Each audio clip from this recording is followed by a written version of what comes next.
حضرت سلمان فارسی صوبے کے گورنر تھے۔ سادہ سا لباس پہن کر باہر کھڑے ہوتے تھے جہاں سے لوگ اندر آتے جاتے تھے۔ ایک شخص آیا تو سلمان فارسی کو دیکھا، سادہ سا لباس دیکھ کر وہ سمجھا کوئی مزدور ہے، ملازم ہے۔ کہنے لگا خادم ادھر آؤ اور میرا سامان اٹھاؤ۔ سلمان فارسی نے سامان سر پر رکھا اور چلنے لگے۔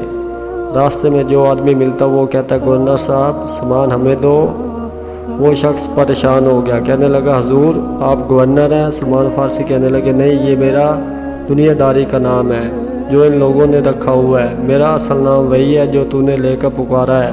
پہلے میں ایک یہودی کا غلام تھا، پھر اللہ تعالیٰ نے فضل کیا تو میں محمد عربی کا غلام ہو گیا، اور جب سے میں نبی کا غلام بنا ہوں اور پورے صوبے کا امام ہو گیا ہوں۔ امام غزالی فرماتے ہیں جب تو علم پڑھنے بیٹھتا ہے تو یہ بھی خیال کرنا تیرے اندر تکبر نہ آئے، عاجزی اختیار کرنا۔